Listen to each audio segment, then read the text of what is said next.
चक्र चक्र ना हूँ सुदर्शन सुदर्शन माने उत्तम दर्शन सुदर्शन सुदर्शन उत्तम दर्शन आमर जे पर्यंत नई आम ये पर्यंत कु खराब टाक खाली देखुचे सुटा देखुन किंतु सुदर्शन थरे जब आम शिकार हो आउ कु देखिपर सब सु देखा ब्रह्म तेज जो मान भर वासुदेव सर्वमिति स महात्मा सुदुर्लभ जहाँ जहाँ नेत्र पड़े तहाँ कृष्ण स्फुरे स्थावर जंगम देखे ना देखे तार मूर्ति जहाँ जहाँ नेत्र पड़े इष्ट देव स्फूर्ति क्या सुदर्शन चक्र ध्यान करचंती जो तेज को से अनुभव करचंती ब्रह्म हूँ तेज आभा भगवान मनुष्य से आभा नाई जो अच्छी से आभा से भीतर किसी विभूति अच्छी जान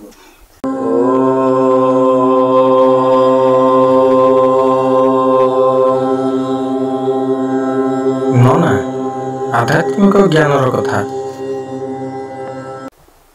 नमस्कार मु जितेंद्र पति यूट्यूब मंच नना वीडियो को आपण मानकु स्वागत।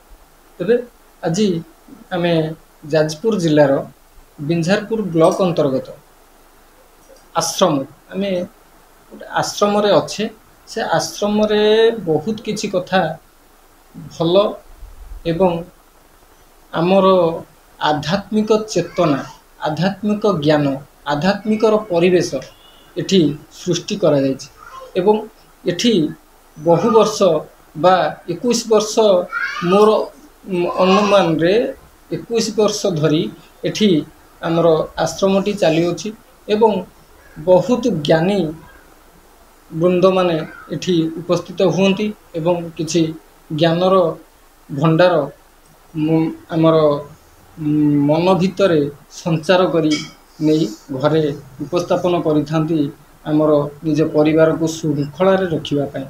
तबे से भई हिसाब रे आम पाखरे गुरुजी अछंती आमे तांको ठारू ये आश्रम विषय रे किछि जानिबा। तबे आसंतु जिबा आपन को मोर प्रणाम। आपण आमर ये आश्रम विषय रे कहिबे ता सहित आमर एठी कोन सब आम आध्यात्मिक ज्ञानर चेतना अच्छी आपण पाखे आम भक्त वृंद मानू किसी देवे से हिसाब से आपण आज टिके आम भक्त मानू जनातु एवं आपणकर परिचय सहित।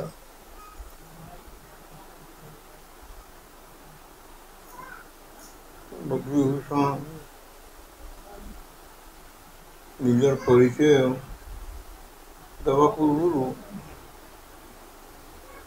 निजत्व को से पूरापूरी आमर आश्रम परंपरा सहित मिसई दी तेणु आश्रम परिचय आगे देले से परिचय को लेकिन आमर व्यक्तिगत परिचयटा खूब भल भाव बोधे अन्य मान निकट में सर्वांग सुंदर हो पार मुझे आशा कर तुम भली युवक आसिक आम ये स्वतः प्रवृत्त भाव में पहुँची ये प्रकार गोटे आश्रम परिवेशर सब प्रकार विवरणी संग्रह करी अनुगत मान निकट में अन्य मान निकट में पहुँचवार जो प्रयास करते प्रभु कृपा आशीर्वाद प्रार्थना कर प्रथम जहा हो आमरी आश्रम संपर्क में लोक परिचित नहांती आज नुआ नुह ये आश्रम परिवेश दीर्घ आमको लगे कि 6 पुरुष हो गए तेणु विगत जो 5 पुरुषर परिचय तम निकट पहुँचुची और अन्य मान को जन दूसरी ये गाँटी ना हूँ नरुआ नरुआ शब्दर उत्पत्ति आमरी परंपरा भितर ही आसी आश्रम परंपरा भितर ही नरुआ शब्दटा आसी तत्पूर्व यहाँ महरमपुर तालुक बोली महरमपुर बोली कहते पाखे शहीदपुर अच्छी कयना अच्छी बिंझारपुर अच्छी सब महमटियान मानकर जो प्रशासन चली सला ସେଇ ସମୟରେ ଏଠିକାର ସବୁ ଯେଉଁମାନେ ସବୁ ଜମିଦାର ଥିଲେ ସେମାନେ ସବୁ ତାଙ୍କ ସମ୍ପର୍କରେ ଆସିକି ସେଇ ନାଁରେ ସବୁ ଏ ଗାଁ ଗୁଡ଼ିକର ନାଁ କରିଛନ୍ତି। କିନ୍ତୁ ଏ ଗାଁଟିର ନାଁ ଥିଲା ମହରମପୁର। ମହରମପୁରର ଯିଏ ଜମିଦାର ଥିଲେ ତାଙ୍କ ନାଁ ହେଉଛି 1840 ମସିହା ରୁକାରୁ ଯାହା ଆମେ ଜାଣିବା ପାଇଁ ପାଉଛୁ, ତାଙ୍କର ନାଁ ହେଉଛି କାନୁନଗୋ ରାମଚନ୍ଦ୍ର ଦାସ। ସେ ରାମଚନ୍ଦ୍ର କାନୁନଗୋଙ୍କର ବଂଶଧର ବର୍ତ୍ତମାନ ଆଉ କେହି ନାହାନ୍ତି। ତାଙ୍କର କେହି ଭାଇ ବିରାଦର ହିସାବରେ ଆମେ ଅନୁମାନ କରୁଛୁ, କିନ୍ତୁ ସେଭଳି କୌଣସି ଐତିହାସିକ ଧାରା ବଞ୍ଚି ରହିନି ଅବଶ୍ୟ ଏଠି। କିନ୍ତୁ ସେ ରୁକାରୀ ଭିତରୁ ମିଳୁଛି ସେ ରାମଚନ୍ଦ୍ର କାନୁନଗୋ ଜଣେ ଧର୍ମପ୍ରାଣ ବ୍ୟକ୍ତି ଥିଲେ, କରଣ ବଂଶୀୟ ସେମାନେ। ଏବେ ବି କରଣମାନେ ଅଛନ୍ତି ଏଠି, ସେ କରଣ ବଂଶୀୟ ଥିଲେ। ତାଙ୍କର କୂଳଗୁରୁ ହେଉଛନ୍ତି ଏଇ ପାଖରେ ଅଳକୁଣ୍ଡ ନୂଆଗାଁ ବୋଲି ଗୋଟିଏ ଜାଗା ଅଛି, ସେଇଠି ତାଙ୍କର କୂଳଗୁରୁ ଥିଲେ। ତାଙ୍କର ନାଁ ହେଉଛି ଗୋସ୍ୱାମୀ ନରୋତ୍ତମ ଦାସ, ବ୍ରାହ୍ମଣ ବୈଷ୍ଣବ। ଆଉ ମହାପ୍ରଭୁ ଶ୍ରୀ ଚୈତନ୍ୟଙ୍କର ପରମ୍ପରା ଅନୁସାରେ ସେମାନେ ନିଜକୁ ବ୍ରାହ୍ମଣ ବୈଷ୍ଣବ ହିସାବରେ ପରିଚୟ ଦିଅନ୍ତି। ଏବେ ବି ମଧ୍ୟ ମହାପ୍ରଭୁ ଶ୍ରୀ ଚୈତନ୍ୟଙ୍କର ଗୋଟେ ମନ୍ଦିର ଅଛି ଏବଂ ନିତାଇ ଗୌରାଙ୍ଗଙ୍କର ଆଉ ଗୋଟିଏ ମନ୍ଦିର ବି ଅଛି। ଏ ପରମ୍ପରା ଭିତରେ ସେମାନେ ବହୁତ ଶାଖାରେ ବିଭକ୍ତ ହେଇଯାଇଛନ୍ତି ଅବଶ୍ୟ। ଯାହା ହଉ, ଶ୍ରୀ ଚୈତନ୍ୟ ମହାପ୍ରଭୁଙ୍କର ସେବାୟତ ସେ ଥିଲେ ଏ ଗୋସ୍ୱାମୀ ନରୋତ୍ତମ ଦାସ। ତାଙ୍କ ସହିତ ତାଙ୍କର ସମ୍ପର୍କ ହେଉଛି କୂଳଗୁରୁ ସମ୍ପର୍କ। ଏ ବିବାହ ସମୟରେ ଆସିକି ମନ୍ତ୍ର ପ୍ରଦାନ କରନ୍ତି। ସେ ନରୋତ୍ତମ ଦାସ ଗୋସ୍ୱାମୀଙ୍କ ସହିତ ଏ ରାମଚନ୍ଦ୍ର କାନୁନଗୋଙ୍କର ମାନେ ସ୍ନେହ, ଶ୍ରଦ୍ଧା, ଭକ୍ତି ଏତେ ନିବିଡ଼ ହେଇଗଲା ଯେ ସେ କହିଲେ କି ମୁଁ ଚାହୁଁଛି ଆପଣ ଟିକେ ଆମ ପାଖରେ ରହିଲେ ଆମେ ଆପଣଙ୍କର ସେବା ଶୁଶ୍ରୂଷା କରି ନିଜକୁ ସୌଭାଗ୍ୟାନ୍ୱିତ ମନେ କରିବୁ।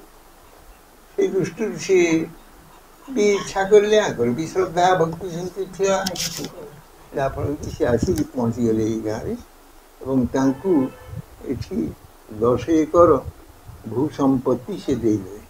ଜମିଦାର ଥିଲେ ତ ଭୂ ସମ୍ପତ୍ତିର ମାଲିକ ସେ ଥିଲେ। 10 ଏକର ଭୂ ସମ୍ପତ୍ତି ତାଙ୍କ ନାଁରେ ଦାନପତ୍ର କରିଦେଇଥିବା କାଗଜପତ୍ର ବି ମଧ୍ୟ ଆମ ପାଖରେ ଅଛି। ସେଇ ଭୂ ସମ୍ପତ୍ତି ଭିତରେ ଆମର ଏଇ ଯେଉଁ ନରୁଆ ମୌଜାର 4 ଏକର 26 ଡେସିମିଲ ଆଉ ଚନ୍ଦ୍ରମା ମୌଜାର ହେଉଛି 5 ଏକର 74 ଡେସିମିଲ। এই 4 ଏକର 26 ଭିତରେ ଆମର ଏଇ ଘରବାଡ଼ିଟା ମଧ୍ୟ ରହିଛି। এই ଘରବାଡ଼ିର ପରିମାଣ ଆମର ବୋଧେ 50 ଡେସିମିଲ ଭଳି ହେବ। ତା ସହିତ ଆମେ ଆଉ 5 ଡେସିମିଲ ଜମି ମିଶେଇଛୁ ଏବେ, ବେଶୀ ଦିନର ନାହିଁ, ଅଳ୍ପ ଦିନ ହେଲା। କିନ୍ତୁ ସେ ରାମଚନ୍ଦ୍ର କାନୁନଗୋଙ୍କ ସମୟର ଏଇ ଘରବାଡ଼ି ନେଇକି ସେ ରହୁଥିଲେ। ତାପରେ ତାଙ୍କର ପୁଅ ହେଉଛନ୍ତି ଗୋସ୍ୱାମୀ ଶ୍ରୀ ନରୋତ୍ତମ ଦାସ, ରୂପଚରଣ ଦାସ। ନରୋତ୍ତମ ଦାସଙ୍କର ପୁଅ ହେଉଛନ୍ତି ଗୋସ୍ୱାମୀ ରୂପଚରଣ ଦାସ। ଏ ରୂପଚରଣ ଦାସଙ୍କ ସମୟରେ ଏସବୁ ପ୍ରଥମେ ଏଇ ଯେଉଁ ସେଟଲମେଣ୍ଟ ଯାହା କୁହନ୍ତି ବନ୍ଦୋବସ୍ତ ଏସବୁ ହେଲା। ସେ ବନ୍ଦୋବସ୍ତରେ ତାଙ୍କ କଟକ କ୍ୟାମ୍ପରେ ତାଙ୍କୁ ଡାକରା ହେଲା ଯେ ଜମିବାଡ଼ି ସମ୍ପର୍କରେ ତୁମେ ଆସିକି ବିଶେଷ ବିବରଣୀ ଆମକୁ ଦିଅ। ଇଏ ଏଠିକାର ଜଣେ ଯାହା ସେ କାଗଜରୁ ଜଣାଯାଉଛି ଭିକାରୀ ଦାସ ବୋଲି ଜଣେ ଥିଲେ, ତାଙ୍କ ସାଙ୍ଗରେ ନେଇକି ଯାଇକି ତାଙ୍କୁ ସେଠି ବୟାନ ଦେଲେ ଯେ ଏଇଟା ହେଉଛି ଆମର ବାପା ଗୋସ୍ୱାମୀ ନରୋତ୍ତମ ଦାସଙ୍କୁ ରାମଚନ୍ଦ୍ର କାନୁନଗୋ ଏଇ ସମ୍ପତ୍ତି ବସେଇ କରି ଦେଇଥିଲେ। ଆଉ ଆମେ ମୋହନରାୟ ଠାକୁରଙ୍କୁ ଆଣିକି ଏଠି ବସେଇକି ଗୋଟେ ମାଟି ଘରେ ତାଙ୍କୁ ପ୍ରତିଷ୍ଠା କରିକି ସେବା ପୂଜା ଆମେ କରୁଛୁ। ଆଉ ସେଇ ସମ୍ପତ୍ତି ଆମେ ଚାହୁଁଛୁ ଏଇ ଶ୍ରୀ ମୋହନରାୟଙ୍କ ନାମରେ କରିଦିଆଯାଉ। ଆମେ ତାଙ୍କର ଦାତବ୍ୟ ସମ୍ପତ୍ତିକୁ ଆମେ କାହିଁକି ଏକା ଏକ ଭୋଗ କରିବୁ ବା ଆମେ ବ୍ୟକ୍ତିଗତ ଭାବରେ କାହିଁକି ଭୋଗ କରିବୁ, ଏଇଟା ଠାକୁରଙ୍କ ନାଁରେ କରିଦିଆଯାଉ। ଠାକୁରଙ୍କ ନାଁରେ କରିଦିଆଗଲା ଏବଂ ସିଏ ଆଉ ଥରେ କହିଲେ ଆଉ ଏ ଆମର ବ୍ୟକ୍ତିଗତ ଭାବରେ କିଛି ସମ୍ପତ୍ତି ଅଛି, ସେଇ ତାର ସେଇ ନମ୍ବର ଦେଇଛନ୍ତି, ସେଥିରେ ଅଛି, ମୋର ମନେ ପଡ଼ୁନାହିଁ। ସେଇ ନମ୍ବରର 2ଟା ପ୍ଲଟ୍ ଜମି ସେଟା ଆମର ଘରୋଇ ସମ୍ପତ୍ତି ହିସାବରେ ଆମ ନାଁରେ କରିଦିଆଯାଉ। ସେଇ ଅନୁସାରେ କରିଦିଆଗଲା। କିନ୍ତୁ ଠାକୁରଙ୍କ ସମ୍ପତ୍ତିରେ ସେ ମୌରସୀ ସେବାୟତ ମାର୍ଫତଦାର ବୋଲିକି उल्लेख कर दिगला मैं वंशानुक्रमे ठाकुर सेवा संपत्ति से भू दखल करदेवी और सेवा करेंगे से अनुसार से रेकर्ड ठीक है से पुरुषानुक्रम चल से नरोत्तम दास पुआ हेले गोस्वामी रूपचरण दास गोस्वामी रूपचरण दास पुआ होती रामकृष्ण दास गोस्वामी रामकृष्ण दास गोस्वामी होती पुओ पुओ हिसाब से सी जहाँ जीवदशा भितर से सबकि पाई कि पुत्र संतान नाला फल से निजर पुतुरा संपर्क हे से अड़कुंड नुआ गाँव जहाँ को आणिले ना हूँ पिला दिन आणिले ना हूँ गोस्वामी श्री सनातन दास आम गुरुवर्गों भितर गोस्वामी सनातन दास बस हरि बोल हरि बोल हरि बोल हरि बोल हरि बोल हरि बोल हरि बोल हरि बोल ये असुविधा तुम परिवार अब वर्ष श्री रामकृष्ण दास गोस्वामी जीवन दशा भितर से किसी जमीदारी किसी भू संपत्ति अर्जन कर एभली कि गोटे क्षमता पत्र विजय गोविंद दास ना से विजय गोविंद दास ना जो क्षमता पत्र देखे बालेश्वर रे पुरी रे मध्य भू संपत्ति थी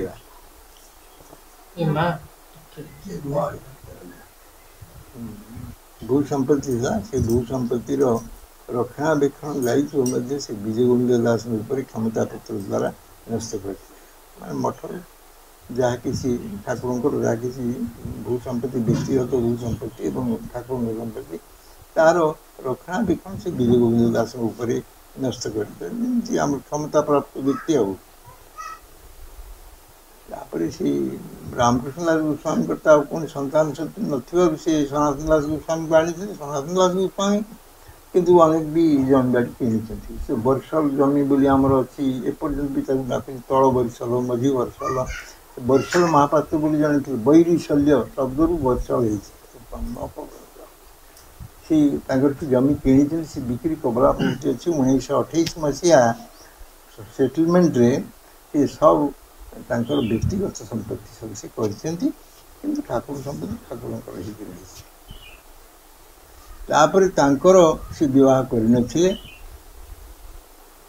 जे भणजा राउतरा भौणी ना दीटिका से विवाह करते राउतरा से राउतरा से जो भणजा हे सी आमर कका संपर्क हे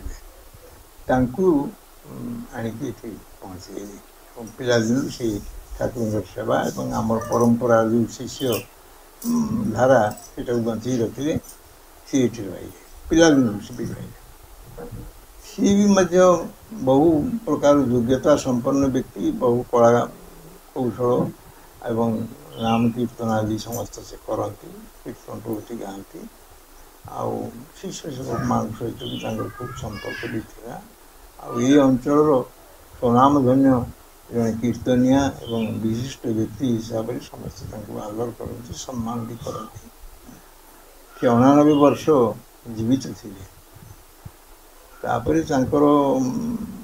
सी भी विवाह कर पुतुरा बड़ भाई पुओ हूँ आम आम पूर्व सब जो कन्या संतान बा पुत्र संतान आम बापा पाई से सब चलीगले विदाय नहीं अल्प समय आम उपर केवल गोटे कन्या संतान ता रुक्मिणी से केवल बची आम तले ता हेमो हेमप्रभा सी केवल बंची आ मु मझे केवल बंची रही तेणु मत से पहुँचईदे कका निकट पहुँचईदे तेणु आम परंपरा भितर ठाकुर सेवा एवं पढ़ापढ़ी माइनर स्कूल से पढ़ा संग्रामी स्कूल था से 13 वर्ष बयस एडमिशन नहीं स्कॉलरशिप होल्डर रही तापर पुणी मत मैट्रिक पढ़ा आम कल्याणपुर श्रीवंत हाई स्कूल से 4 वर्ष गला फर्स्ट डिविजन रे आम समस्त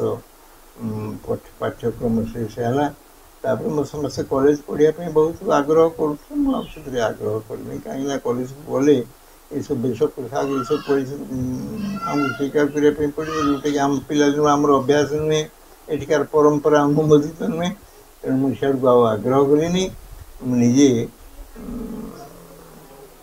पुरी राधाकांत मठरे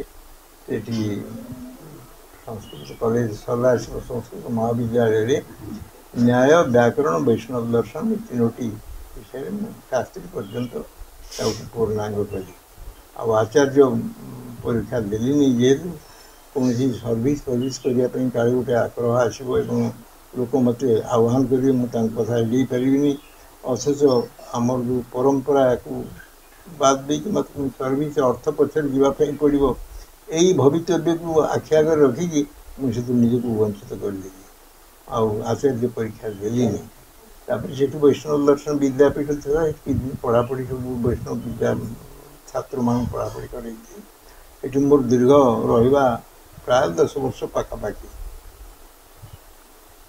पुणी आसला यार एक विधिबद्ध आमर पूर्व परंपरा जहाँ थिला ब्राह्मण वैष्णव एवं महाप्रभु श्री चैतन्य प्रभु श्री नित्यानंद धारा को पुणी थे ग्रहण कर सब प्रेरणा मत देते हनुमान प्रसाद पोद्दार डॉक्टर महानामृत ब्रह्मचारी प्रभुपाद प्राण किशोर गोस्वामी महंत गौर गोविंद दास गोस्वामी एम आर मठ से विद्वान जन थे दुर्बलाचार्य जी महाराज भारती कृष्ण तीर्थ जी थे जगतगुरु शंकराचार्य सी भी मत सब विषय करना आमर भक्तिभूषण उपाधि से चैतन्य विश्व प्रेम प्रचारण समिति हमको दिखाई भक्तिभूषण महाराज को आम एक संस्कार दिगरे नवा जो प्रकार योग्यता जो प्रकार ज्ञान जो प्रकार बोध जो प्रकार लोक परिचिति अच्छी गोटे संस्कार दिगरे आम नवा से कौन कौन मफल जगह गोटे मठ रखी दयाल बोलिकी नरुआ मठ बोली समस्त लोक मान सब कहती रेकर्ड पत्र किसी नहीं नरुआ मठ लोक डाकरा जहाँ हो सब ये प्रेरणा दे जहाँफल कि मुझे वैवाहिक जीवन को ग्रहण करी से मोर बयस प्राय 33 वर्ष हो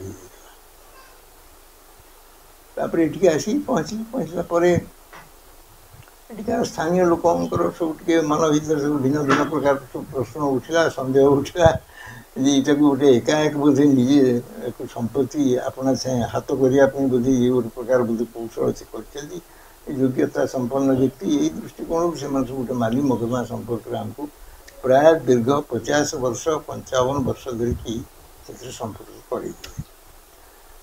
कर मोर एक प्रकार स्थिति था एक प्रकार माने सामर्थ्य था मुझे सब कौन मत खातिर न करी इे सेवा परंपरा को बचेवा संगे संगे सी सब कार्य को तुले जहाँ हो सत्यमेव जयते ठाकुर संपत्ति ठाकुर रहा एवं आम आमर मौऋषि सेवायत हिसाब से आम बचे पार्लु निकट जो सेटलमेंट आसला से सेटलमेंट भी आम रेकर्ड पत्र से आकार रहीगला एमती ये हूँ आमर आश्रम सहित संपर्कित हबार संक्षिप्त परिचय सबू परिचय दे पारिनी संक्षिप्त परिचय मात्र देली तेज आमर ये आमर समस्त पुरुषानुक्रमिक जहाँ जहाँ परंपरा अच्छी ठाकुर सेवा सदाचार वैष्णव मान सहित आमर जो प्रकार गोटे पुरुषानुक्रमिक जो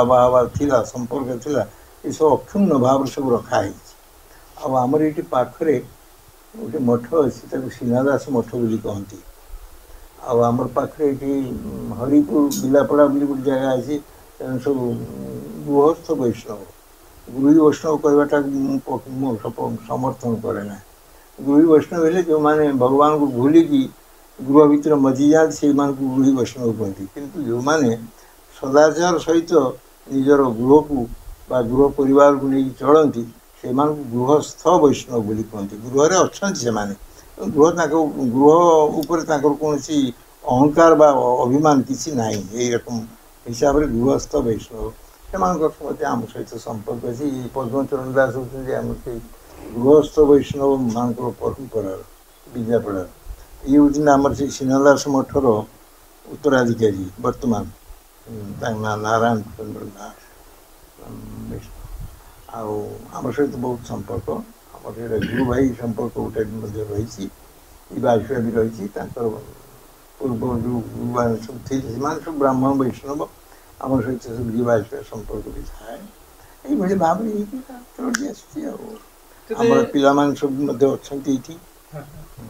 ତେବେ ଆମର ଏଠି ଯେଉଁ ଆଶ୍ରମଟି ଅଛି, ଆମର ଠାକୁର ଅଛନ୍ତି, ଆମର କୃଷ୍ଣ ଅଛନ୍ତି, ଜଗନ୍ନାଥ ବି ଅଛନ୍ତି, ତାଙ୍କର ନୀତିଦିନର ପୂଜାର ବିଧି କ'ଣ ଅଛି? ବିଧି ଆମର ତ ବୈଷ୍ଣବ ସଦାଚାର ଅନୁସାରେ ଯଥା ଦେହି ତଥା ଦେବ, ମାନେ ନିଜେ ଯେଉଁଭଳି ଭାବରେ ତୁମେ ବଞ୍ଚୁଛ ନିଜର ଇଷ୍ଟ ନିଜର ପ୍ରଭୁକୁ ମଧ୍ୟ ସେଇଭଳି ଭାବରେ ସେବା ତୁମେ କରିବ। ଆମର ପୁରୁଷାନୁକ୍ରମେ ସେ ଠାକୁରଙ୍କୁ ନିଜ ପରିବାରର ଅଙ୍ଗ, ନିଜ ଘରର ଅଙ୍ଗ ହିସାବରେ ଗ୍ରହଣ କରୁଛନ୍ତି। ଇଏ ଗୋଟେ ମନ୍ଦିର, ଆମେ ଅଲଗା, ଏରକମ ଭାବନା ନାହିଁ ଏଠି। ଠାକୁର ଆମର, ଠାକୁରଙ୍କୁ ଆମେ ଯେମିତି ଉଠିଲେ ସକାଳୁ ନିଜର ନିତ୍ୟକର୍ମ ସାରି ସ୍ନାନ ସାରି ଠାକୁରଙ୍କୁ ପାଠ କରିଦେବା, ପୁଣି ଅନ୍ୟାନ୍ୟ କାମ ସବୁ ନିଜେ ଲେଖିକି ପୁଣି ଠାକୁରଙ୍କର ସେବା ପୂଜା ଯାହା କରିବାର କଥା, ସ୍ନାନ ମାର୍ଜନା ଆଉ ତୁଳସୀ ପୁଷ୍ପ ଚନ୍ଦନ ଧୂପ ଦୀପ ନୈବେଦ୍ୟ ଯାହା ଯେମିତି କରିବାର କଥା, ଠାକୁରଙ୍କର ସେବା ଯାହା ବୈଷ୍ଣବ ବିଧାନ ଅଛି ସେ ଅନୁସାରେ ସେମାନେ କରନ୍ତି। ପୁଣି ମଧ୍ୟାହ୍ନ ସମୟରେ ମଧ୍ୟାହ୍ନ ଭୋଗ ଆମର ଯେଉଁ ଅନ୍ନ ଡାଲି ତରକାରୀ କରାଯାଏ ସବୁଟା ଠାକୁରଙ୍କୁ ଭୋଗ ଲାଗେ ଏବଂ ସେଇ ପ୍ରସାଦ ଦ୍ୱାରା ସମସ୍ତେ ପରିପାଳିତ ହୁଅନ୍ତି। ତାଙ୍କର ଆଉ ନିଜର ରୁଚି ଅନୁସାରେ ଚଳିବାର ସ୍ୱାଧୀନତା ଏଠି ନାହିଁ। ଯାହା ଠାକୁରଙ୍କର ହବ ସେଇଟାକୁ ସେମାନେ ଗ୍ରହଣ କରିବେ। ଆଉ ତାପରେ ଅପରାହ୍ନ 4ଟା ସମୟରେ ପୁଣି ଠାକୁରଙ୍କର କବାଟ ଖୋଲେ, ଆଉ ସନ୍ଧ୍ୟା ସମୟରେ ସନ୍ଧ୍ୟା ଆରତି ହୁଏ, ଆଉ ଟିକେ ଭଜନ କୀର୍ତ୍ତନ ମଧ୍ୟ କରାଯାଏ। ତାପରେ ରାତି ସମୟରେ ଶ୍ରୀମଦ୍ ଭାଗବତ ପାଠ କରାଯାଏ। ଆଉ ରାତିରେ ଅନ୍ନ ଭୋଗ ଆମର ଏଠି ନାହିଁ, ଯାହା ପିଠା ହଉ ରୁଟି ହଉ, ରୁଟି ତ ଠାକୁରଙ୍କୁ ଭୋଗ ଲାଗେ ନା, ତେବେ ସେ ବାଲ୍ୟ ଭୋଗ ବ୍ୟବସ୍ଥା ଥାଏ। ଆଉ ରୁଟି ଯୋଉଟା ହୁଏ ଅଲଗା ଥାଏ, ତୁଳସୀ ପଡ଼େ, ଆଉ ତାପରେ ରାତ୍ରି ପହୁଡ଼ ହେଇଯାଏ। ଆଉ ତେବେ ଦର୍ଶକ ବନ୍ଧୁ ଗୋଟେ କଥା ଉଠୁଛି ଯେ ଆପଣମାନଙ୍କର ଯେଉଁ ପ୍ରଶ୍ନଟି ଥିଲା କୃଷ୍ଣଙ୍କ ଉପରେ, ସେ ପ୍ରଶ୍ନର ଉତ୍ତର ଆମେ ଆଶ୍ରମରେ ପକେଇବା। ଏଠି ଆପଣଙ୍କର ଗୋଟେ ପ୍ରଶ୍ନର ଉତ୍ତର ଆମେ ଏଠି ରଖିପାରିବୁ, ଅଧିକାଂଶ ପ୍ରଶ୍ନର ଉତ୍ତର ଏଠି ରଖିହେବ ନାହିଁ, ଯେହେତୁ ସମୟ ସ୍ୱଳ୍ପ, ସେଥିପାଇଁ ଆମେ ଗୋଟାଏ ପ୍ରଶ୍ନ ଆପଣଙ୍କର ରଖିବୁ। ତେବେ ଆପଣଙ୍କୁ ସେ ପ୍ରଶ୍ନଟାର ଉତ୍ତର ଆପଣ ଦେବେ, ସଂକ୍ଷେପରେ ଦେବେ। କୃଷ୍ଣ ଲୀଳାରେ ଯେଉଁ ଅଛି ଗୋପୀମାନଙ୍କର କୃଷ୍ଣଙ୍କ ସହିତ ଯେଉଁ ସମ୍ପର୍କ ଥିଲା, ଯେଉଁଟାକି ଶାସ୍ତ୍ରର ମତ ଅଛି, ଆପଣ ସେ ବିଷୟରେ ଗୋଟେ ଗୁପ୍ତ କଥା ଦର୍ଶକମାନଙ୍କୁ ଜଣେଇବେ। ଗୁପ୍ତ ବୋଲିକି ଏତେ ବି ଗୁପ୍ତ ନୁହେଁ, ଲୋକଲୋଚନକୁ ଆସିନାହିଁ ଯେଉଁଟା, ସେଇଟା ଆପଣ ଜଣେଇବେ। ଗୋପୀମାନଙ୍କ ସହିତ କୃଷ୍ଣଙ୍କର ଯେଉଁ ସମ୍ପର୍କ। ଏଇଟା ଗୋଟେ ଗୁରୁତ୍ୱପୂର୍ଣ୍ଣ ପ୍ରଶ୍ନ। ଏ ପ୍ରଶ୍ନକୁ ଅଳ୍ପ ସମୟ ଭିତରେ କେମିତି ବ୍ୟବସ୍ଥା କରାଯାଇ ପାରିବ, ନିଶ୍ଚିତ ଆପଣ ତେବେ ମୁଁ ସଂକ୍ଷେପରେ ମୁଁ ତାର ଉତ୍ତର ଦଉଛି। ଆଜ୍ଞା। ଆମର ସଦାଚାର ଏବଂ ଆମର ପରମ୍ପରା ଅନୁସାରେ, ସନାତନ ପରମ୍ପରା, ଭାଗବତ ପରମ୍ପରା, ସେ ଅନୁସାରେ ଶ୍ରୀକୃଷ୍ଣଙ୍କୁ ଆମେ ଜଣେ ସାଧାରଣ ବ୍ୟକ୍ତି ହିସାବରେ ଜାଣୁନା। ଶ୍ରୀମଦ୍ ଭାଗବତରେ କହୁଛନ୍ତି, ଏତେ ଚାଂଶ କଳାପୁଂସ କୃଷ୍ଣସ୍ତୁ ଭଗବାନ ସ୍ୱୟଂ। କୃଷ୍ଣ ହେଉଛନ୍ତି ସ୍ୱୟଂ ଭଗବାନ। ଏ ସ୍ୱୟଂ ଭଗବାନ କହିଦେବା ଦ୍ୱାରା ସିଏ ଯେ ସାଧାରଣ ଲୋକ ନୁହନ୍ତି, ଆମ ତୁମ ଭଳି ଲୋକ ନୁହନ୍ତି, ଏଇ କଥାଟା ଭାଗବତ ଆମକୁ ବୁଝେଇଦେଲେ। ସ୍ୱୟଂ ଭଗବାନ ମାନେ ଯେତେ ଯେତେ ଭଗବାନ ବି ଅଛନ୍ତି ସମସ୍ତେ ତାଙ୍କ ପାଇଁ ହାତ ଯୋଡ଼ିଛନ୍ତି, ତାଙ୍କ ପାଖରେ ନମସ୍କାର କରୁଛନ୍ତି। ସିଏ ହେଲେ ସ୍ୱୟଂ ଭଗବାନ। ଯାହାର ଭଗବତ୍ତା ହଇତେ ଅନ୍ୟର ଭଗବତ୍ତା, ସ୍ୱୟଂ ଭଗବାନ ଶବ୍ଦେ ତାହାତି ସତ୍ତା। तांकरी भगवत्ता को नहीं कि अन्य मान सब भगवान बोली निजक बुलाऊँ ना प्रभु तो स्वयं भगवान जमी गोटे दीप दीप को लगे दि जाए मूल दीप जमी से भाई स्वयं भगवान होते श्रीकृष्ण गोपी मान कौन ताले गोपी मान भीतर सर्वश्रेष्ठ होती श्री राधिका ये समस्त जानती राधा कृष्ण भी समस्त भावते भी कहते तो गोपी मान के भीतर सर्वश्रेष्ठ होती श्री राधिका श्री राधिका सहित श्रीकृष्ण जो संपर्क गोपी मान सहित श्रीकृष्ण जो संपर्क लक्ष्मी सहित नारायण जो संपर्क आउ श्री भू लीला प्रभृति शक्तिमान सहित जगन्नाथ जो संपर्क पार्वती सहित शिवंकर जो संपर्क सीता सहित रामंकर जो संपर्क यही जो संपर्क या आम जो धारणा भितर जिते आनिबा आम भाविया कौन आम जो भाई भाव बाहाचुरा हो संतान संतति उत्पादन कर करोना भर रोचे भगवान बोधे से यही धारणा आम भर आसवा कथा स्वाभाविक किंतु प्रकृति ता नुहे आम संपर्क आ भगवान संपर्क भर ढेर पार्थक्य अच्छे आम संसार भितर आम लुगा पिंधुचु बासना तेल लगौचु साबुन लगौचु सुबास तैल आम ग्रहण करुचे अलंकार ग्रहण करुचे ये ग्रहण करने मूल कौन थाए आम सुंदर हवा आम परिचित हवा लोक आमको आदर करेंगे लोक आमको बड़ बोली करेंगे स्नेह करेंगे माने निज मुख को निज आड़ को मुह करके आम आमर सब सजाड़ी दौचे किंतु भगवान जो सजाड़ती से निज आड़ को मुह करते अन्य मान आड़ को मुह कर सजाड़ते तेणु अन्य मान को मुह कर सजाड़ा निज को मुह कर सजाड़ा या भर कमी पूर्व दिग को मुह करवा पश्चिम दिग को मुह करवा कौन सामान आम पश्चिम आड़ को मुह कर भगवान पूर्व आड़ को मुह करते आम मंदिर सब मुह पड़ू पूर्व आड़ को ना आम घर पश्चिम आड़ को हो पार गोटे मंदिर को आम के पश्चिम आड़ को मुह कर भगवान सब पूर्व आड़ को मुह कर हरि बोल से भाई भगवान सब अन्य मान को शिखापी अन्य मान को बुझापी अन्य मान को बाट देखापी सी सब आलोक आड़ को मुह कर तेणु समस्ते देखिए चाहिए कथा आचरण भाव को बुझे आम कौन करूँ ना पश्चिम आड़ को मुह करूँ क्या माने आम जो आड़े आम छाईटा पड़े अंधार आम से आड़ को मुह करूँ मैंने आम एकुटिया अंधार भितर आम एकुटिया अंधार भितर आम आनंद पाइबा सुख पाइबा अन्य मान से भागीदार हे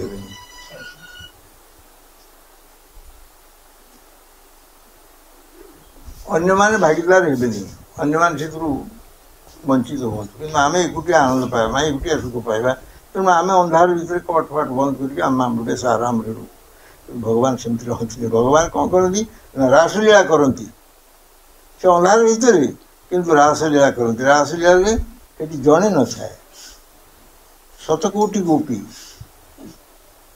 108-16,000 गोपी सहित भगवान रासलीला कर रातिटा हूँ ब्रह्म रात्रि 24 घंटिया राति नुहे भागवत बुझे तेणु सी जो रासलीला कर श्री राधिका को जो भाई भाव ग्रहण कर गोपी मान को से भाव ग्रहण कर माने सारा जगत को आनंद दबा है लक्ष्य आमर लक्ष्य हूँ कट फट बंद कर गेट चाबी पका आम पलक भर आम रहा आराम कर आनंद पाइबा यही छोटिया उदाहरण को तुम संक्षेप बुझ जे भगवान स्वयं भगवान भावटा कुआड़े आम भावटा कुआड़े तेणु आम कहीं जावा सामान हाँपाई कि से भाई धारणा को आम भर कहीं पोषण करा ये ठीक नुहे से कहते जे काम अंधतम प्रेम निर्मल भास्कर जो मैंने कामी कामना पूरण करने चाहते मनुष्य ସେଇ ପର୍ଯ୍ୟାୟ ଭିତରେ ସେଇ ଶ୍ରେଣୀରେ ଆମେ ସବୁ ଆଡ଼ମିସନ୍ ନେଇଛେ। କିନ୍ତୁ ପ୍ରେମ ହେଉଛି କ'ଣ ନା ସୂର୍ଯ୍ୟ ଭଳି ଆଗକୁ ସମସ୍ତଙ୍କୁ ଆପଣେଇବ। ବସୁଧୈବ କୁଟୁମ୍ବକମ୍, ସମଗ୍ର ବସୁଧା ସମଗ୍ର ଜଗତ ହେଉଛି ତାଙ୍କର ପରିବାର। ସମସ୍ତେ ଶ୍ରୀକୃଷ୍ଣଙ୍କର ସେବକ, ସମସ୍ତଙ୍କର କଥା ସେ ବୁଝିବେ, ସମସ୍ତଙ୍କ କଥା ସେ ଜାଣିବେ, ସମସ୍ତଙ୍କ ସହିତ ମିଶିବେ। ଏଇଥିପାଇଁ ଭଗବାନଙ୍କର ଅବତାର ହୁଏ। ତେଣୁ ଏଇ ରାସଲୀଳା ମୁଁ ଗୋଟେ ଉଦାହରଣ ଦେଲି ଯେଉଁଟାକି ବୃନ୍ଦାବନ ଭିତରେ ହେଇଥିଲା। ବୃନ୍ଦାବନର ସବୁ ଘଟଣା, ଶ୍ରୀକୃଷ୍ଣଙ୍କ ଜୀବନର ସବୁ ଘଟଣା, ଦ୍ୱାରକାକୁ ଯାଇଛନ୍ତି, ଦ୍ୱାରକାର ମଧ୍ୟ ସେଠି ସେଇଭଳି 16,108 ମହିଷୀ ତାଙ୍କର ଥିଲେ, ରାଣୀ ତାଙ୍କର ଥିଲେ। ନାରଦଗର ଦେଖିବା ପାଇଁ ସତ୍ୟଭାମାଙ୍କ ପୁରକୁ ଯାଇଛନ୍ତି, ରୁକ୍ମଣୀଙ୍କ ପୁରକୁ ଯାଇଛନ୍ତି, ଜାମ୍ବବତୀଙ୍କ ପୁରକୁ ଯାଇଛନ୍ତି, ନାଗନଜିତିଙ୍କ ପୁରକୁ ଯାଇଛନ୍ତି, ସବୁ ପ୍ରେୟସୀମାନଙ୍କ ପୁରକୁ ଯାଇଛନ୍ତି। କେଉଁଠି ସେ ବସିକି ପୋଷା ଖେଳୁଛନ୍ତି, କେଉଁଠି ବସିକି ମନ୍ତ୍ର ଜପ କରୁଛନ୍ତି, କେଉଁଠି ବସିକି ଧନୁ ସର ସଜାଡ଼ୁଛନ୍ତି, କେଉଁଠି ଉଦ୍ଧବଙ୍କ ସାଙ୍ଗରେ ବସିକି ମନ୍ତ୍ରଣା କରୁଛନ୍ତି, କେଉଁଠି ଜପ ହୋମ ଗୋଦାନ ଇତ୍ୟାଦି କରୁଛନ୍ତି। ଏକ ସାଥିରେ ସବୁ କୁଟୀର ଭିତରେ, ସବୁ ପୁର ଭିତରେ ସେ ବିଦ୍ୟମାନ। ତାହେଲେ ଭଗବାନଙ୍କର ଏଇ ଯେଉଁ ସମ୍ପର୍କ, ଭଗବାନଙ୍କ ସହିତ ଗୋପୀଙ୍କର ସମ୍ପର୍କ ହଉ ବା ଦ୍ୱାରକାର ମହିଷୀମାନଙ୍କ ସମ୍ପର୍କ ହଉ, ଏ ସମ୍ପର୍କ କ'ଣ ଆମେ କରିପାରିବା ଆମ ଜୀବନରେ? ଏଇଟା ଭୁଲ ହେଇଯାଇଥିବ। ତେଣୁ ଗୋପୀମାନଙ୍କ ସହିତ, ଶ୍ରୀ ରାଧିକାଙ୍କ ସହିତ ଶ୍ରୀକୃଷ୍ଣଙ୍କର ଯେଉଁ ସମ୍ପର୍କ, ସେଇ ସମ୍ପର୍କ ସାଧାରଣ ଲୋକ ସମ୍ପର୍କ ନୁହେଁ। ସେଇଟା ହେଉଛି ପ୍ରେମର ସମ୍ପର୍କ, ସେଇଟା ହେଲା କାମର ସମ୍ପର୍କ। ପ୍ରେମ ସମସ୍ତଙ୍କୁ ଆପଣେଇ ନେବ, କାମ ଜଣକୁ, ଆଉ ଜଣକୁ ଯଦି ଧରେ ତାହେଲେ ତାଙ୍କ ଭିତରେ ଲାଗିଲା ଝଗଡ଼ା। କିନ୍ତୁ ସେଠି ଝଗଡ଼ା ନାହିଁ। ତେବେ ଆଉ ଗୋଟେ ଶେଷ ପ୍ରଶ୍ନ ଏଇଟା ଅଛି, ଯୋଉଟାକି କୃଷ୍ଣଙ୍କ ପାଖରେ ଦୁଇଟା ଗୋଟେ ବଜେଇବା ଯନ୍ତ୍ର ଅଛି, ଆଉ ଗୋଟେ ସଂହାର କରିବା ପାଇଁ ଗୋଟେ ଯନ୍ତ୍ର ଅଛି। ସେଇଟା ହେଉଛି ଗୋଟେ ଚକ୍ର, ଆଉ ବଜେଇବା ପାଇଁ ଗୋଟେ ବଂଶୀ। ସିଏ ସଂହାର କରିବା ପାଇଁ ଚକ୍ରକୁ କାହିଁକି ଅନୁମତି ଦେଲେ, ବଂଶୀକି କାହିଁକି ଦେଲେନି? ବଂଶୀ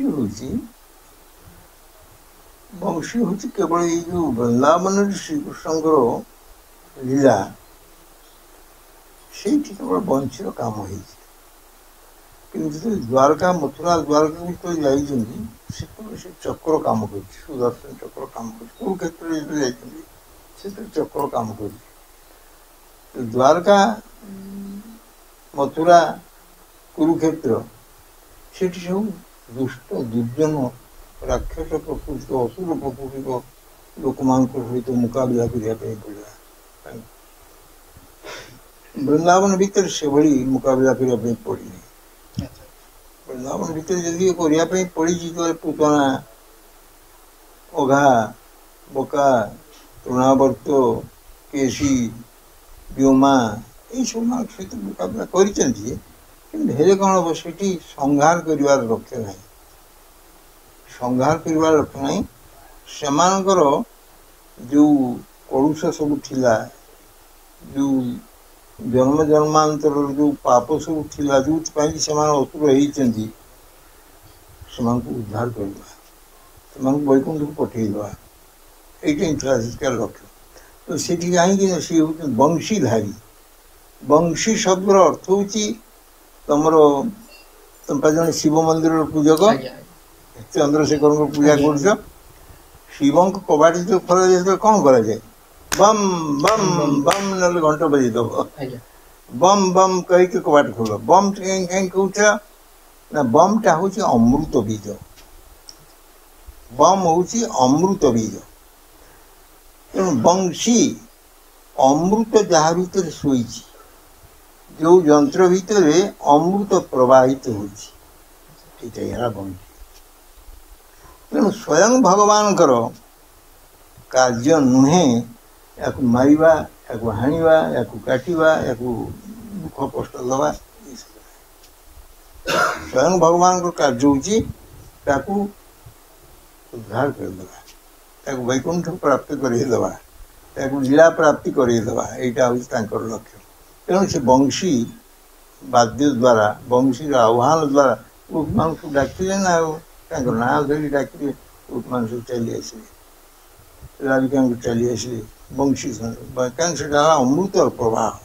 ଯେଉଁମାନେ ମୃତ ଜଗତ ଭିତରେ ଅଛନ୍ତି ସେମାନଙ୍କ ନିକଟରେ ଅମୃତଟା ହେଉଛି ଗୋଟେ ବଡ଼ ଆସ୍ୱାଦନୀ। ଆମେ ସବୁ ଏଇ ଅନ୍ନ ଡାଲି ତରକାରୀ ଆଜି ବୈଷ୍ଣବ ସେବା ଅଛି ନା, ସମସ୍ତେ ପ୍ରସାଦ ପାଇବ, ତମେ ବି ଆଜି ପ୍ରସାଦ ପାଇବ। ଆମେ ସେଇ ପ୍ରସାଦ ପାଇଲା ବେଳେ ଆମେ ବେଶୀ ଭଲ ପାଇବା କ୍ଷୀରିକି, କାରଣ କ୍ଷୀରିଟା ହେଉଛି ଆମ ପାଇଁ ମିଠା। ତେଣୁ ଭଗବାନଙ୍କର ଯେତେ ଉପକରଣ ଅଛି ତା ଭିତରେ ବଂଶୀ ଯେଉଁ ଅମୃତ ପ୍ରବାହ, ସାକ୍ଷାତ ଭାବରେ ଅମୃତ ପ୍ରବାହ, ମାନେ ଭଗବାନଙ୍କର ଯେଉଁ ବାକ୍ୟ, ଯେଉଁ ଧ୍ୱନି, ଏଇ ହେଉଛି ଅମୃତ। ପ୍ରକୃତିର ଧ୍ୱନିଟା ହିଁ ହେଉଛି ଅମୃତ। ଆମେ ଯେତେବେଳେ ଆମର ଏ ଦେହ ଯେତେବେଳେ ଚାଲିଯାଉଛି ସେତେବେଳେ ଆମେ କହୁଛେ ରାମ ନାମ ସତ୍ୟ ହେ, କାରଣ ସେଟା ହେଲା ଅମୃତ। ସତ୍ୟ ମାନେ ଅମୃତ, ଅତୀତରେ ଥିଲା, ବର୍ତ୍ତମାନ ଅଛି, ଭବିଷ୍ୟତରେ ରହିବ। ତେଣୁ ସେଇ ଯେଉଁ ଅମୃତ ଧ୍ୱନିଟା ହେଲା ଅମୃତ। ଶ୍ରୀକୃଷ୍ଣଙ୍କର କଣ୍ଠରୁ ଯେଉଁ ଧ୍ୱନି ଆସୁଛି, ତାଙ୍କର ଇଚ୍ଛା, ତାଙ୍କର ସଂକଳ୍ପ ଯେତେବେଳେ ଆସୁଛି, ସେ ବଂଶୀ ପ୍ରବାହ ଭିତରେ ଦିକେ ଆସୁଛି। ବଂଶୀ ଧ୍ୱନି ଯାହା କାନରେ ବାଜିଲା, ଏ ବଂଶୀ ଧ୍ୱନି ହରେ କୃଷ୍ଣ କୃଷ୍ଣ କୃଷ୍ଣ ହରେ ହରେ, ହରେ ରାମ ରାମ ରାମ ହରେ ହରେ। ଏ ବୈଷ୍ଣବ ମାନଙ୍କର ସେଇ ବଂଶୀର ଅଧରାମୃତ ଏମାନେ ପାଉଛନ୍ତି, ସେବା କରୁଛନ୍ତି। ବଂଶୀର ଅଧରାମୃତ ହେଉଛି ନାମ। ତେଣୁ ବଂଶୀ ହେଲା ଅମୃତର ପ୍ରବାହ। ଇଏ କେବଳ ସେଇ ଅମୃତ ହିଁ ଯୋଗେଇ ଦେବ ଜୀବର, ବ୍ୟକ୍ତିର ଏଇ ଯେଉଁ ମୃତ ଶରୀର, ମୃତ ଇନ୍ଦ୍ରିୟ, ଏଗୁଡ଼ାକ ଭିତରେ ଅମୃତ ହେଉଛି ଆମର ଭିତରେ ଯେଉଁ ଆତ୍ମା ରହିଛି, ସେ ହେଲା ଅମୃତ। ଅମୃତକୁ ଜାଗ୍ରତ କରିଦେବ। ବଂଶୀ ଧ୍ୱନି ଶ୍ରବଣ କରିଲେ, ନାମ ସ୍ମରଣ କରିଲେ ଅମୃତ ଉତ୍ଥାନ ହେବ, ଅମୃତ ଉଛୁଳି ପଡ଼ିବ। ଆଉ ଚକ୍ରଟା ହେଲା କ'ଣ ନା, ସଂହାର କରିବା ପାଇଁ। ସେ ଆତ୍ମାକୁ ତ ସଂହାର କରିପାରିଲା ନାହିଁ, ଆତ୍ମାକୁ କେହି କେବେ ସଂହାର କରେ ନା। ଆତ୍ମା ହେଲା ଅମୃତ ତୁଲ୍ୟ, ତେଣୁ ଅମୃତ ଖାଲି ଉଦ୍ବୋଧନ କରିବ। କିନ୍ତୁ ଏ ଅସୁର ଦାନବ ପ୍ରକୃତି ଯେଉଁମାନେ, ସେମାନେ କିଏ ସେ ଦେହ ବଳରେ ବଳବାନ, କିଏ ସେ ଇନ୍ଦ୍ରିୟ ବଳରେ ବଳବାନ, କିଏ ସେ ଧନ ବଳରେ ବଳବାନ, କିଏ ସେ ବାକ୍ୟ ବଳରେ ବଳବାନ, କିଏ ସେ ଲୋକ ବଳରେ ବଳବାନ, କିଏ ସେ ଭୂ ସମ୍ପତ୍ତି ବଳରେ ବଳବାନ, କିଏ କ୍ଷମତା ବଳରେ ବଳବାନ। ଏ ସବୁ ବଳକୁ ସଂହାର କରିବା ପାଇଁ ହେଲେ ଦରକାର ଚକ୍ର। ଚକ୍ର ନହେଲେ ଚକ୍ର ନିକଟରେ ମାନେ ସବୁ ହାର ମାନିଯାଆନ୍ତି। ଯେଉଁଠି ଦେଖିଲେ ଅସମ୍ଭବ ହେଇଗଲା, ପଠେଇଲେ ଚକ୍ର, ଯାଅ, ଚକ୍ର ଯାଇକି ତାର ସମାଧାନ କରିଦେବ। ଶ୍ରୀକୃଷ୍ଣ ଲୀଳା ଭିତରେ ଏମିତି ଅଛି। ତେବେ ଚକ୍ରର କାର୍ଯ୍ୟଟା ହେଉଛି କେବଳ ମଥୁରା, ଦ୍ୱାରକା, କୁରୁକ୍ଷେତ୍ର, ଆଉ ଯୋଉଠି ସଂହାର କରିବା ପାଇଁ ପଡ଼େ। ତେବେ ଚକ୍ର କିଏ? ଚକ୍ର ହେଉଛି ତ ତାଙ୍କର ଯେଉଁ ତେଜ, ଭଗବାନଙ୍କର ଯେଉଁ ପ୍ରଭା, ଦୀପ୍ତି, ସେଇଟା ତେଜର ଆଧାର ହେଉଛି ଚକ୍ର। ଚକ୍ରର ନାଁ ହେଉଛି ସୁଦର୍ଶନ। ସୁଦର୍ଶନ ମାନେ ଉତ୍ତମ ଦର୍ଶନ। ସୁଦର୍ଶନ ଉତ୍ତମ ଦର୍ଶନ ଆମର ଯେ ପର୍ଯ୍ୟନ୍ତ ନ ହେଇଛି, ଆମେ ଏ ପର୍ଯ୍ୟନ୍ତ କୁ ଖରାପଟାକୁ ଖାଲି ଦେଖୁଛେ, ସୁଟାକୁ ଦେଖୁନୁ। କିନ୍ତୁ ସୁଦର୍ଶନରେ ଥରେ ଯଦି ଆମେ ଶିକାର ହେଇଯିବା, ଆଉ କୁ ଦେଖିପାରିବାନି, ସବୁ ସୁ ଦେଖିବା। ବ୍ରହ୍ମ ତେଜ ଯେଉଁମାନଙ୍କ ଭିତରେ ଆସେ, ବାସୁଦେବ ସର୍ବମିତି ସ ମହାତ୍ମା ସୁଦୁର୍ଲଭ। जहाँ जहाँ नेत्र पड़े तहाँ कृष्ण स्फुरे, स्थावर जंगम देखे ना देखे तार मूर्ति, जहाँ जहाँ नेत्र पड़े इष्ट देव स्फूर्ति। कारण से सुदर्शन चक्र ध्यान करछंती, तांकर जो तेज को से अनुभव करछंती। ब्रह्म होगी तांकर तेज आभा, भगवान मनुष्य से आभा नहीं, जो अच्छी से आभा से भीतर किसी विभूति अच्छी जान जो आभा किसी नहीं। आम खाली बेशपटा जो परिचय करुना, से बेशपटा परिचय नहीं। मान निजर उज तेज या द्वारा से ब्राह्मण मान कौन परिचित हुए, ब्रह्म तेज द्वारा ब्राह्मण मान परिचय हुए।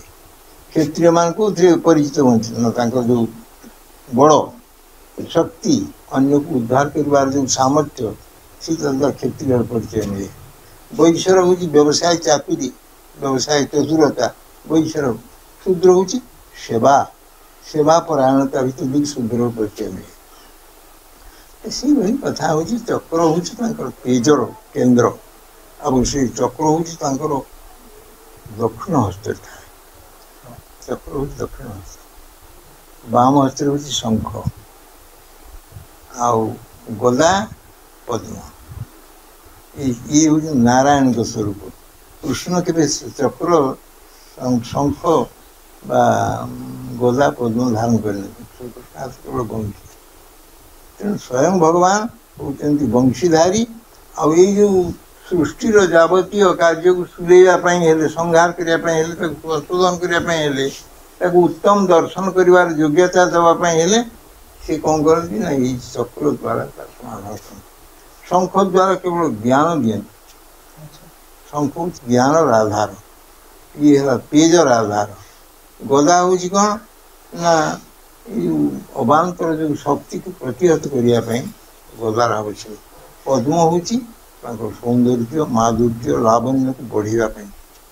ଭଗବାନଙ୍କର ଏଇ ଆୟୁଧକୁ ସବୁ ସ୍ମରଣ କରିଲେ ଆମର ସେଇ ଭାବ ଦ୍ୱାରା ପ୍ରକାଶ ପାଇବ। ଏବେ ଦର୍ଶକ ବନ୍ଧୁ, ଆଜି ଆମେ ବହୁତ ପ୍ରଶ୍ନର ଉତ୍ତର ଆମେ ପାଇଗଲେ। ଆଉ ଯାହା ସବୁ ବାକି ରହିଲା ଆଗାମୀ ଅଧ୍ୟାୟରେ ଆପଣମାନେ ନିଶ୍ଚିତ ଭାବରେ ଦେଖିପାରିବେ। ତେବେ ଆମେ ଏଇଠି ଗୁରୁଜୀଙ୍କୁ ବିରାମ ଦେବା। ଆଗାମୀ ଭିଡ଼ିଓ ମାନଙ୍କରେ ଆପଣମାନଙ୍କୁ ଅପେକ୍ଷା କରିବାକୁ ପଡ଼ିବ। ତେବେ ଆପଣ ଚକ୍ର ବିଷୟରେ ଜାଣିଲେ ଏବଂ ଆମର ଗୋପୀ ଲୀଳା କ'ଣ ପାଇଁ ହେଇଥିଲା ଆଉ ଆର କାରଣ କ'ଣ ଥିଲା, ଏସବୁ ବିଷୟରେ ଆପଣମାନେ ଆଜି ଜାଣିଲେ। ତେବେ ଆଗାମୀ ଭିଡ଼ିଓକୁ ଆପଣମାନେ ନିଶ୍ଚିତ ଭାବରେ ଅପେକ୍ଷା କରନ୍ତୁ।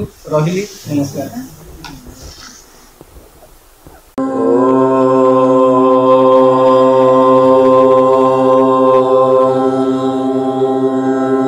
ନନା, ଆଧ୍ୟାତ୍ମିକ ଜ୍ଞାନର କଥା।